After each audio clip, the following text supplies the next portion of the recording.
हाँ, तो कितने टाइम में वो श्वास लेते और छोड़ते हैं, तो हमने देखा एक सागर की आयु वाले देव, जिनकी आयु मिनिमम एक सागर है, तो वो 15 दिन में लेते हैं। इसी प्रकार जिन देवों की जितने सागरों की आयु होती है, वे उतने ही पक्ष के अंतराल से श्वास ग्रहण करते हैं। तो हमने क्या देखा था, जैसे सौधर्मिंद्र है, 2 सागर की उत्कृष्ट आयु है, तो उनका श्वास कितना हो जाएगा, 2 पक्ष यानी 1 महीना, है ना? देव मनुष्य और तिर्यंचों की तरह कवला देव जो हैं मनुष्य और तिर्यंच की तरह कवला आहार ग्रहण नहीं करते। कवला आहार मतलब अपने हाथ में लेकर भोजन खाना। जैसे इवन जानवर भी हैं तो उनके पास एक पावर रहती है कि कितना खाना कितना नहीं खाना, है ना? और मनुष्य तो अपने हाथ में लेके ही खाते हैं। कवला आहार मतलब हाथ से खाना। तो देवों के पास ऐसा नहीं रहता। उनकी क्या विशेषता है? उनका मानसिक आहार होता है।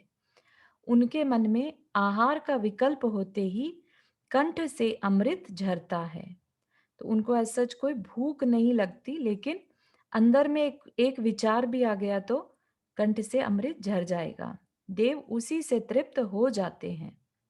जो देव जितने सागर की आयु वाले होते हैं, वे उतने ही हजार वर्ष के अंतराल से आहार ग्रहण करते हैं। तो एक पल्ले की आयु वाला देव 5 दिन के अंतराल से आहार ग्रहण करते हैं, और एक सागर होगा तो 1000 वर्ष। ठीक है। सॉरी चारू जी, जी। मुझे कबलाहार का मीनिंग बता दीजिए प्लीज। हाँ, कवलाहार बेसिकली हाथ में आहार लेकर ग्रहण करना, अच्छा। है ना, हाथ से। हाँ, तो देवों के ऐसे नहीं हाथ से बैठ के कि वो थाली में खा रहे हैं, एक एक बाइट ले लेके खा रहे हैं ना, ऐसा नहीं। या किसी को पकड़ के खा रहे हैं, जैसे कोई शेर भी है तो उसका भी कवलाहार कहलाएगा। वो भी किसी को मार के अपने हाथों को यूज कर रहा है, ठीक है ना, या फिर मुंह से खाना। तो ऐसा कुछ भी देवों के साथ नहीं रहता। उनके कैसा आहार होता है? मानसिक आहार, ठीक है, मन में बस सोचने मात्र वाला। तो इस तरह का सॉलिड फूड जो है वो नहीं रहता। अच्छा, वो मनुष्य भी आई मीन गुणस्थानक में आगे जाके तो नहीं लेते ना कबलाहार? हाँ, आगे जाके नहीं लेते। 9th गुणस्थान से ऊपर उनकी जो आहार संज्ञा है वो नहीं हाँ रहती, है ना? तो फिर तो हाँ, उन्हें भूख ही नहीं लगती। लेकिन ठीक है। यहाँ पर क्या कह रहे हैं, आहार का विकल्प होते हुए भी, है ना? वो ऐसा नहीं कि कवलाहार करने बैठ जाए, हाँ ठीक है ना? या यहाँ पर क्या है कि जो ऊपर के गुणस्थान में मनुष्य है उनको तो विकल्प ही नहीं रहता। यहाँ पर क्या है, आहार का विकल्प होते ही कंठ से अमृत झरता है, हम्म। ठीक है? Thank you. श्योर। चारू, हाँ जी। मैम, ये जैसे बताया तुमने कि देव जितने सागर की आयु वाले होते हैं वे उतने ही 1000 वर्ष के अंतराल से आहार ग्रहण जी। करते हम्म। हैं। तो एक पल्ले की आयु वाले सिर्फ 5 दिन के अंतराल से कैसे करेंगे? हाँ, पल्ले क्योंकि छोटा होता है सागर से, बहुत छोटा होता है। बताया था ना, असंख्यात पल्ले का एक सागर, हाँ ठीक है ना? तो इसलिए जो एक पल्ले है वो कम है, राइट? देवियां हैं वहां पर जो वो एक पल्ले मिनिमम आयु वाली होती हैं, राइट? नहीं, पर तो सिर्फ 5 दिन तो बहुत ही कम बता दिए इन्होंने इसमें। हाँ। पल्ले इतना कम थोड़ी होता है कि 5 दिन ही अंतराल बताया जो। हाँ, लेकिन क्योंकि सागर की अपेक्षा बहुत छोटा है, तो ये पर सागर में अगर 1000 वर्ष ले रहे हैं, शुरू में मतलब। ये बताया ना कि जितनी इनकी उम्र होती हाँ है जी।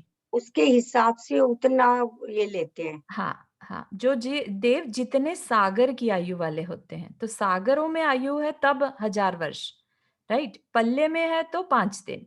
नहीं नहीं, वो तो ठीक बात है। हम्म। जैसे ऊपर था ना, जिन देवों की जितने सागर की आयु होती जी। है जी। वे उतने ही पक्ष के अंतराल से श्वास ग्रहण हाँ करते हैं। जी। तो अच्छा, वो श्वास कैसे ऊपर में लेते हैं? पल्ले की बात ही नहीं करी है। अच्छा ठीक है, और वैसे भी वो श्वास की बात है या आहार हाँ की बात? जी, हाँ जी। ओके ओके, सही ठीक। है।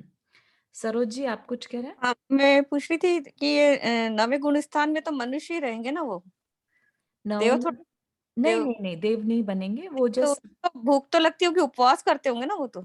नहीं, नहीं, नहीं, नहीं, क्या होता है, वो श्रेणी आरोहण का समय रहता है ना? और हाँ, आरोहण करते-करते उनके आहार संज्ञा खत्म हो जाती है। अच्छा, अच्छा। आहार करने की इच्छा या जो है ना, हाँ, आहार आहार मतलब वो भी एक भूख नहीं तरह लग का उदय ही है ना? ठीक असाता है, कर्म होता है तभी आहार भूख लगती है। ठीक, हुँ। ओके। तो ये देवों की बात हो रही है कि नहीं? यहाँ पर देवों की बात हो रही है। जी।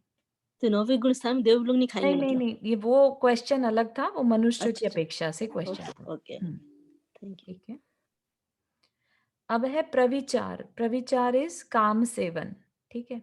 सौधर्म और ईशान स्वर्ग के देव मनुष्यों की तरह काम सेवन करते हैं।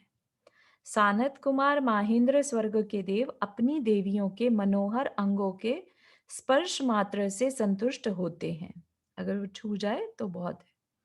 ब्रह्म ब्रह्मोत्तर लांतव कापिष्ट स्वर्गों के देव अपनी देवियों के सुंदर रूप के अवलोकन से, सिर्फ देखने मात्र से, शुक्र महाशुक्र और शतार सहस्रार स्वर्गों के देव अपनी देवियों के मधुर गीतों का श्रवण कर तथा आणत प्राणत और आरण अच्युत, जो और ऊपर के 16 स्वर्ग में से बाकी के 4 स्वर्ग हैं, उसके स्वर्गों के देव अपनी देवियों का मन में स्मरण कर संतुष्ट होते हैं।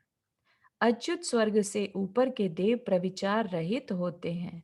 अच्युत स्वर्ग मतलब 16वां स्वर्ग, उसके ऊपर सारे देव जो होते हैं वो अहमिंद्र होते हैं, वहां देवियां नहीं रहती, है ना?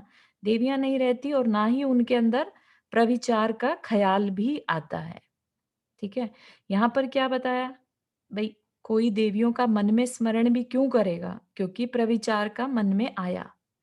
ठीक है ना? तो इसलिए ऊपर के जो देव हैं, वो सारे क्या हैं? धर्म ध्यान करने वाले देव मेनली रहते हैं। तो उनको प्रविचार के विचार भी नहीं आते। ठीक?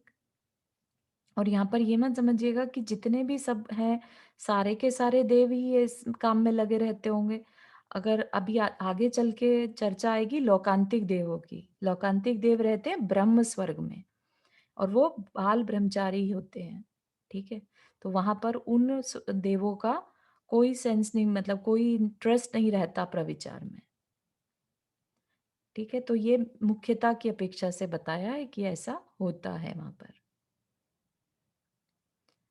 शक्ति, देवों की कितनी शक्ति है? एक पल्ले की आयु वाले देव पृथ्वी के 6 खंडों को उखाड़ने तथा वहां रहने वाले मनुष्य और तिर्यंचों को मारने और पालने में समर्थ हैं।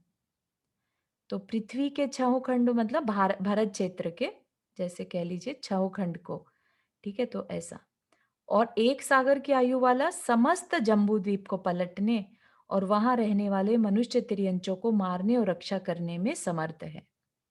वो अलग बात है कि वो ऐसा करते नहीं है, लेकिन यहाँ पर उनकी सिर्फ शक्ति का बताया है कि देव जो बनते हैं उनमें पावर कितनी ज्यादा होती है। वो करते नहीं है कुछ भी गलत काम, ऐसा वैमानिक देव जो हैं बहुत ही रेयर सुनने में आता है, राइट?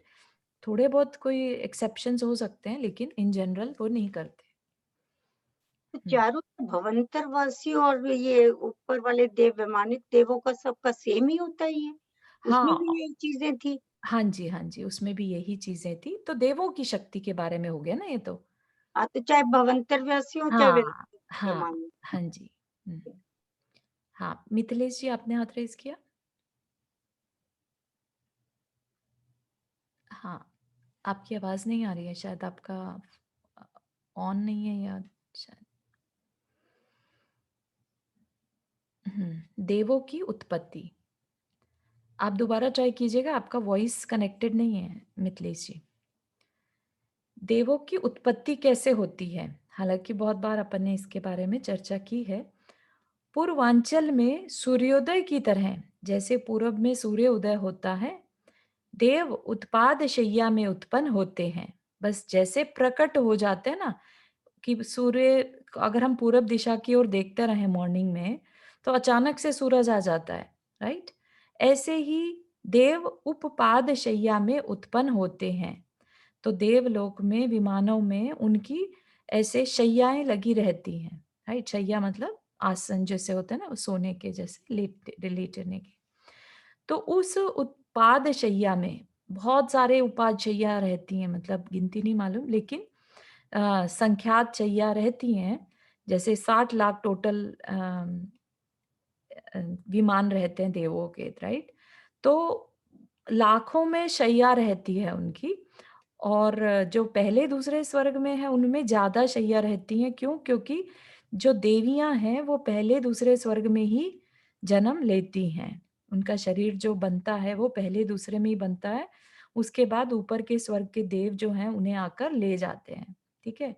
तो उस अपेक्षा से पहले दूसरे स्वर्ग में उपपाद शैया ज़्यादा होती हैं।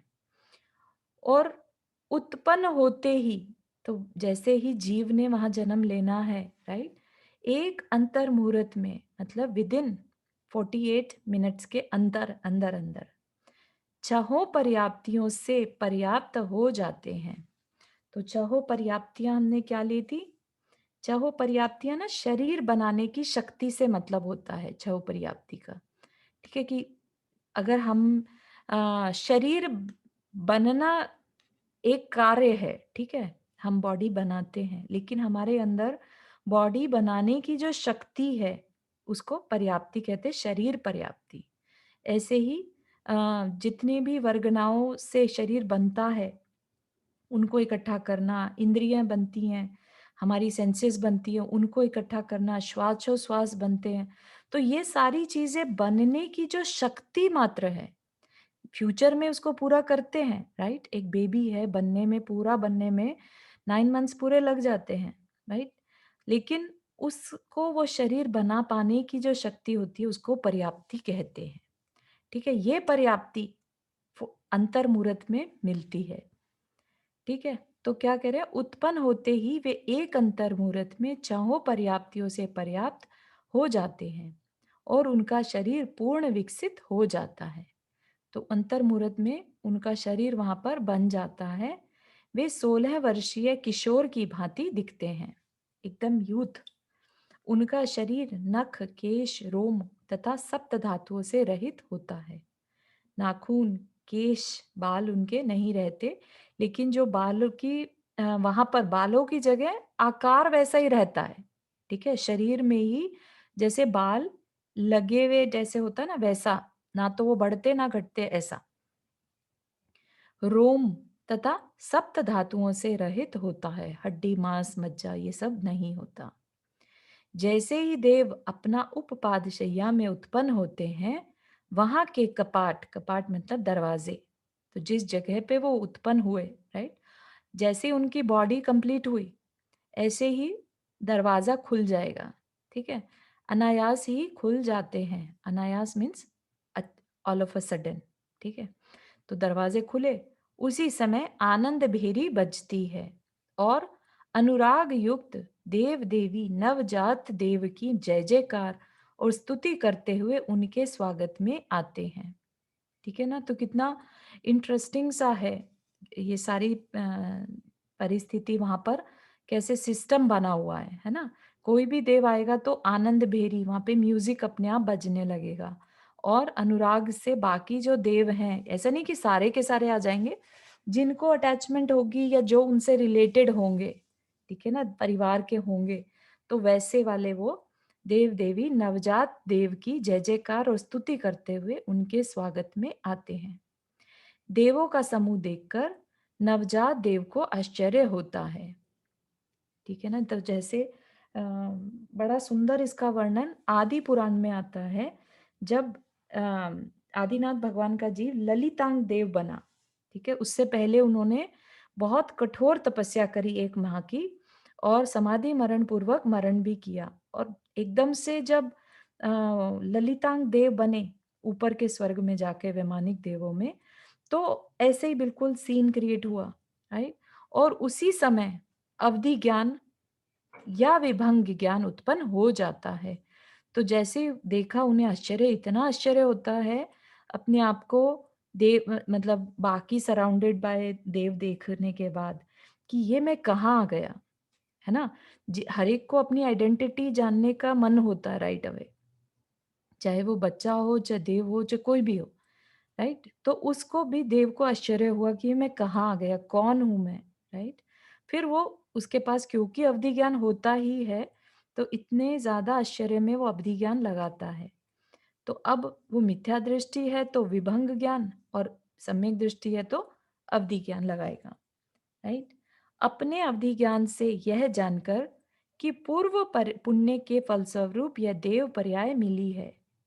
कुछ देव सम्यक तो ग्रहण कर लेते हैं, तत्पश्चात सरोवर में स्नान आदि करते हैं। हाँ, भूमिका आपने हाथ रेज किया।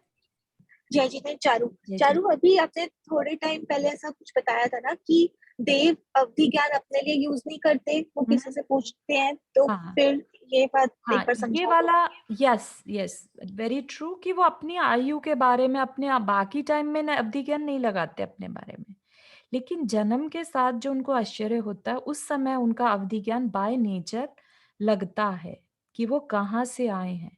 ठीक है, पास्ट लाइफ के लिए अवधि ज्ञान लगाते हैं, वो फ्यूचर के लिए नहीं कि भाई अब मैं यहाँ आ गया तो अब मैं कितने दिन रहने वाला हूँ। ठीक ओके, है, तो ठीक है, तो वो अपने आप ही लग जाता है, मतलब हाँ, बाय देव नेचर लगता ही लगता है, हर देव का लगता है कि वो अवधि ज्ञान से ये जानता है वो यहाँ कैसे आया। ठीक है चारू, थैंक यू। ठीक है। हाँ, मिथिलेश जी, अब आपको कोई क्वेश्चन है? Your hand is still raised.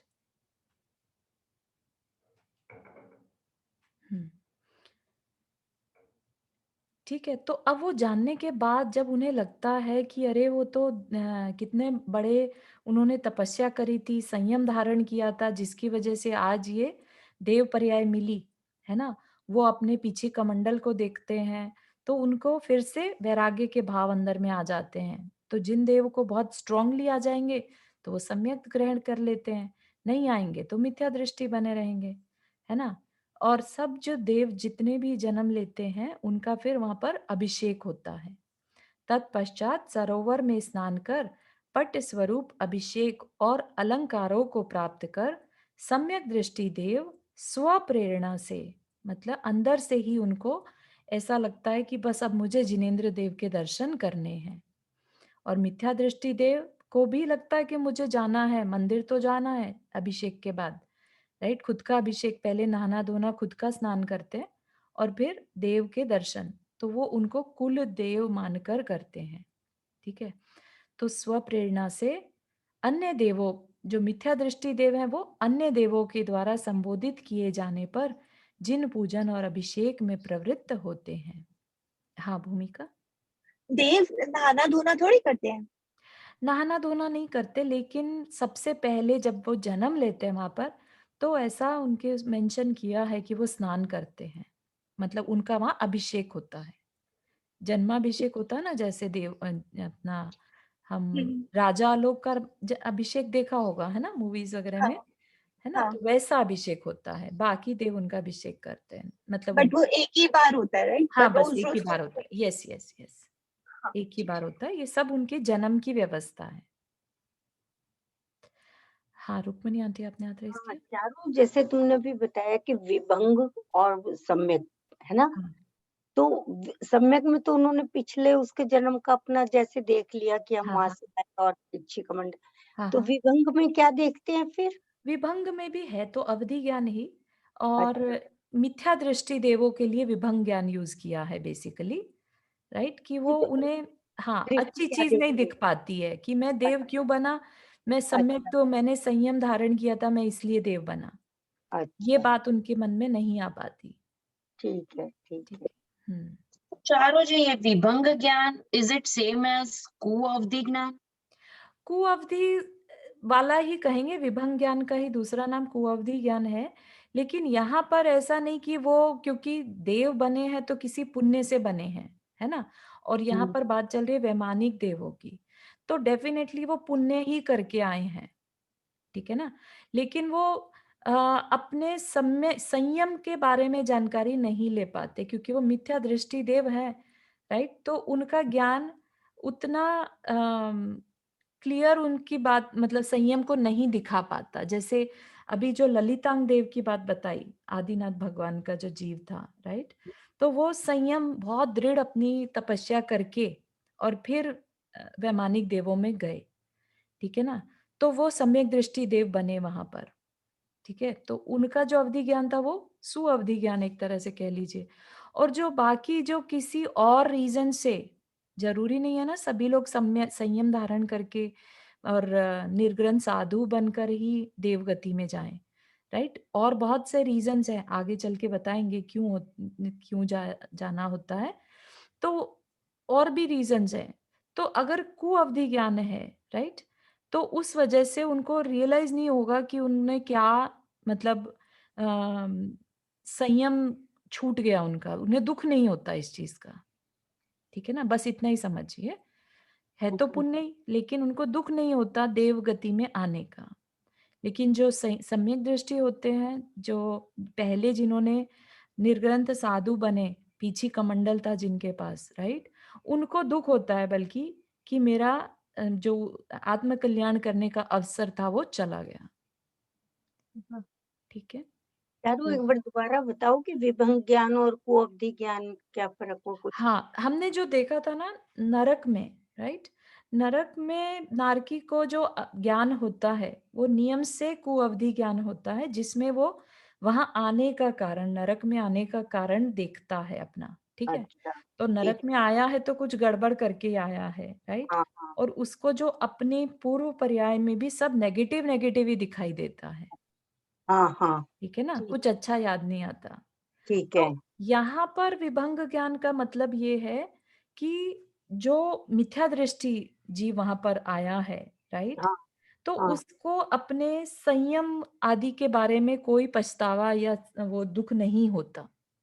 उसको वो चीजें याद नहीं आती वो जिनेंद्र देव की कितनी भक्ति करता था, या किस मतलब अच्छे रीजन से वो वहां पर आया। ओके, ठीक है। ठीक है, ठीक है, हम्म, थैंक चलो। मतलब उसके विचार उस समय सम्यक दृष्टि जैसे नहीं रह पाते बाद हाँ, में। बिल्कुल बिल्कुल ओके। सही। अगर वो रहते होते तो फिर हाँ, सम्यक दृष्टि बन हाँ, जाता। और वहां पर जब सम्यक दृष्टि देव है, वो स्व प्रेरणा से उठते साथ ही नहा धोकर हाँ, चिन्ह पूजन अभिषेक अभिषेक के लिए करते हैं, जाते हाँ, हैं। हाँ, और और दूसरे लोग मिथ्यादृष्टि देव जो किसी है वो दूसरे के एक, कहने पे करते हैं हाँ, कि दूसरे चलो के मंदिर कहने चलो पर, करो, हाँ। और उनको सिर्फ कुल देवता मान के कि ओके, भाई ये इस स्वर्ग के कुल देवता हैं तो जाना है। अच्छा।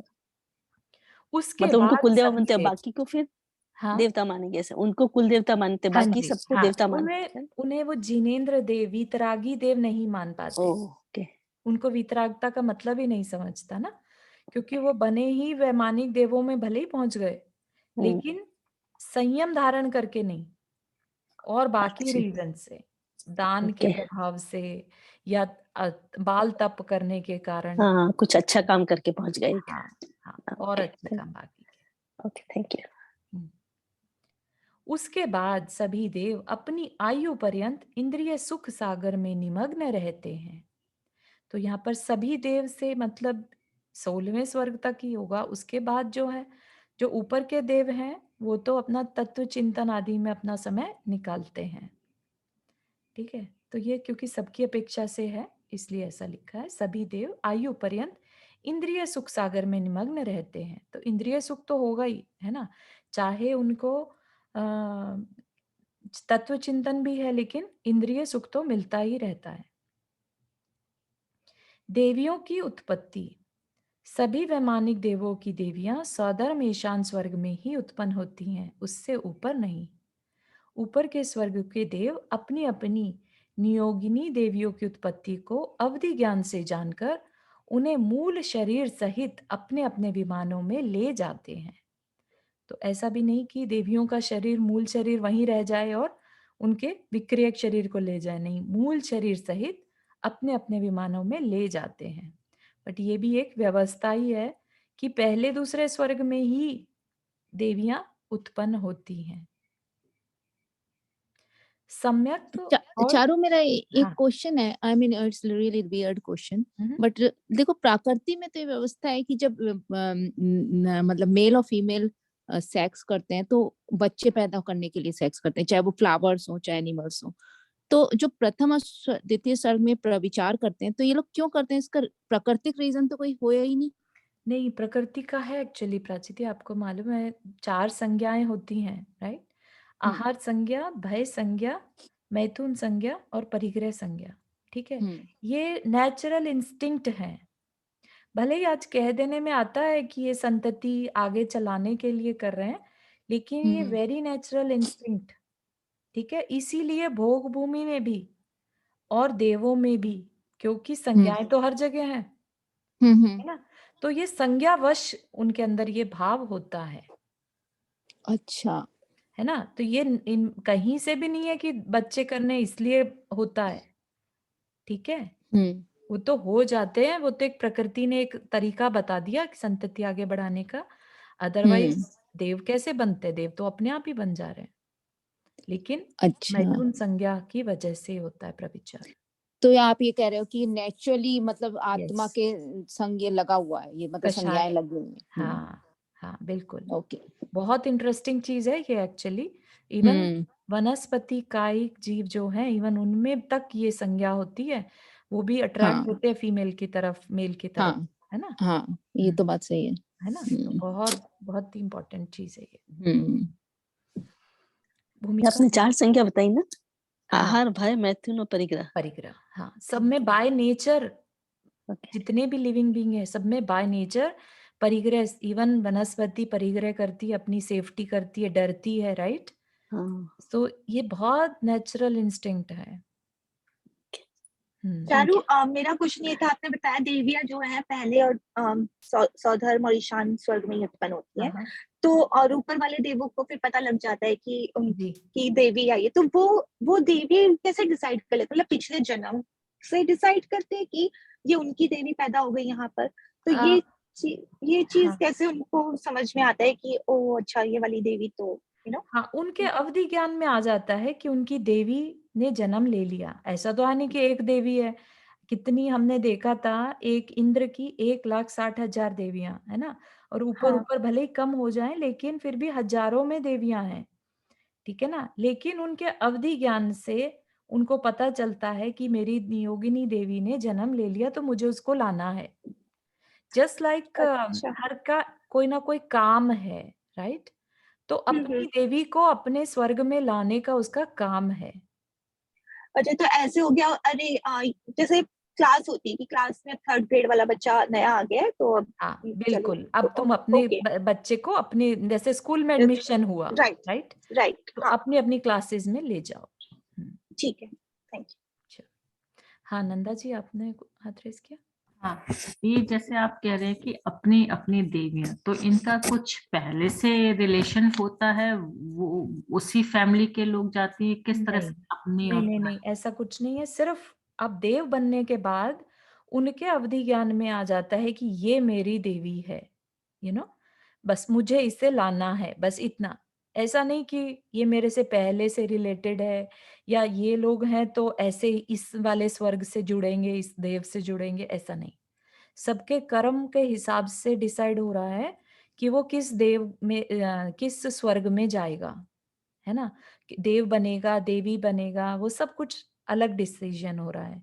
लेकिन जब एक बार डिसीजन हो गया कि ये इस स्वर्ग में देव बनेगा या देवी बनेगी, तब वहां रहने वाले देव को अवधि ज्ञान से पता चलेगा कि ये मेरे स्वर्ग की देवी ने जन्म ले लिया, ठीक है? तो मुझे उसको लेके आना है। सब, सॉरी, अगर किसी देवी को ये लगता है कि भाई दूसरा देव मेरे पिछले जन्म में कुछ रिलेटिव था और मेरा को उसके पास जाना है, तो क्या चॉइस होती है या नहीं होती है? नहीं होती। ऐसे अलग अपने अपने पसंद से देव स्वर्ग में नहीं जा सकते। हम्म। Thank you. हम्म। तो इंटरेस्टिंग चीज यह है कि जैसे हमने शायद पिछली क्लास में ही बात कर रहे थे ना, कि सौधर्म इंद्र की आयु 2 सागर, राइट? और जो देवियां रहती हैं वो पल्ले में रहती हैं। तो एक सौधर्म इंद्र की आयु जितने समय में होती है, उसमें नील की संख्या में अरबों खरबों, खरब के बाद नील, शंख नील, है ना? इतनी संख्या में शची, इतनी सारी शची जन्म और मरण कर लेती हैं, जितने में सौधर्म इंद्र बना रहता है। तो उसे हर बार डिफरेंट शची, क्योंकि शची एक भवतारी होती है, ठीक है ना? तो एक भवतारी शची वो तो दोबारा आएगी नहीं, तो उसकी लाइफ में बार बार डिफरेंट डिफरेंट शचियां आती रहती हैं, ठीक है ना? तो बहुत इंटरेस्टिंग व्यवस्था है देवों की, अपना अलग ही वर्ल्ड है उनका, राइट? और बहुत असंख्यात की संख्या में देव हैं। 60 लाख अगर देव स्वर्ग के विमान हैं, तो सोचिए वहां पर देव कितने होंगे, है ना? असंख्यात देव हैं, ठीक है ना? हाँ, सपना, आपने हाथ रेस किया। ये आप क्या बता रहे थे सची? ये भी देवी होती है राइट? हाँ हाँ हाँ, इंद्र की पट देवी जो होती है ना 8, उनमें से एक शची है, राइट। मेन और जो उनका बस एक ही पल होता है, मतलब एक पल में वो फिर से जन्म ले लेती नहीं, फिर नहीं लेंगी, एक भवतारी होती हैं। शची जो होती है एक भवतारी होती है। भवतारी मतलब अगले भव में वो मतलब निर्ग्रंथ साधु बन के अपना कल्याण कर लेती है। है।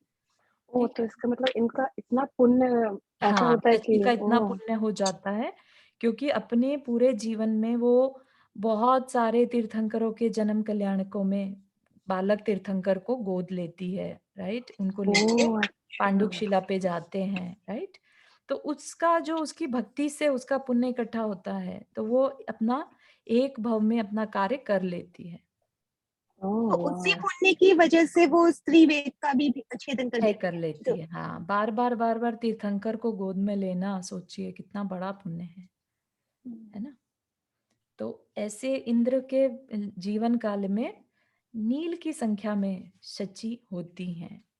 तो इतनी सारी शचियां एक इंद्र के जीवन में आती हैं। तो ठीक है। चारों एक बात है, जैसे उन्होंने गोद में लिया इंदिरा ने, शची ने, हम्म। तो एक ही भगवान को लिया ना। जो जो एक भवतारी हैं तो इनकी उम्र भी जैसे बहुत ज्यादा नहीं होती, एक पल्ले होती है। हाँ, लेकिन एक पल्ले में बहुत सारे तीर्थंकर आ जाएंगे ना, क्योंकि वो तो हर जगह के तीर्थंकरों के पास जा अच्छा, सकते हैं, ठीक है ठीक है, है ना। हाँ ठीक है, समझ गई। कंटिन्यूअस तीर्थंकर बने ही रहते हैं, राइट। ठीक है सारे ठीक है, सब। हाँ हाँ हाँ ठीक। तो एक बार जन्म लेके अपना कल्याण कर लेगी खाली वो। हाँ जी, बिल्कुल। ओके। ठीक है ना। ओके, सम्यक्त्व और संभव गुण स्थान। सौधर्म स्वर्ग से नवमें ग्रवेक तक, नवम ग्रवेक, नवमें ग्रवेक मतलब 9th ग्रवेक, 9 ग्रवेक होते हैं टोटल, नवमें ग्रवेक तक के देव 1 से 4 गुणस्थान वाले होते हैं। मतलब कि वहां पर एक भी हो सकता है और चौथा भी हो सकता है। नवम ग्रवेक तक मिथ्या दृष्टि यानी पहला गुणस्थान वाले देव भी हो सकते हैं। अनुदिश और अनुत्तर विमानवासी देव सम्यक दृष्टि ही होते हैं। तो उनमें जाने वाले जो हैं जीव वो सम्यक दृष्टि ही वहां जाते हैं। वैमानिक देवों में तीनों प्रकार का सम्यक दर्शन संभव है।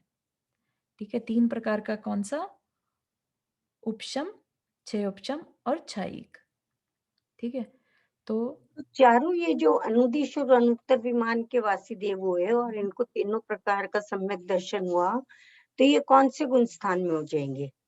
नहीं, वहां पर जाते ही सम्यक दृष्टि देव अच्छा, है, तो चौथे गुणस्थान वाले ही होंगे वहां पर। तो पहले ये वाले तो नहीं होंगे। चौथे से ऊपर हो जाएंगे मेरे ख्याल, या नहीं? क्या? सॉरी। अगर ये जैसे सब तीनों सम्यक दृष्टि है, हाँ जी। तीनों प्रकार का सम्यक दर्शन है, तो ये चौथे गुण स्थान से ऊपर नहीं हो जाएंगे अनुदिश नहीं, ये अनुत्तर जो वाले? वैमानिक देवों की ये जो लास्ट लाइन बताई है, ये सारे स्वर्गों की अपेक्षा बताई है। क्या? ठीक है ना। और ठीक है, और और जो वहाँ पे सम्यक दृष्टि हुए, हम्म। तो ये चौथे इस गुण स्थान में ही रहेंगे तब हाँ, भी? मैक्सिमम जो है देवों में चौथा ही हो सकता है, क्योंकि 5वें में तो संयम आ जाएगा और संयम पॉसिबल नहीं है। वो इनको होता है, ठीक ठीक है ना। हम्म। है ठीक है।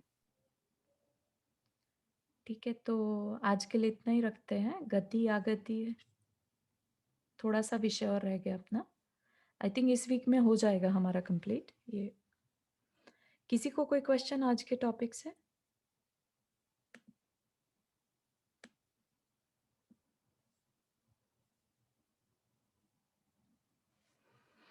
चलिए, जिनवानी स्तुति। जावाणी के ज्ञान से सूझे लोकालोक, सो वाणी मस्तक धरो सदा दे तो दोक। हे जिनवाणी भारती तो ही जपो दिन रैन, जो तेरा शरण आ गए सो पावे सुख चैन। 9 बार नमोकरमन।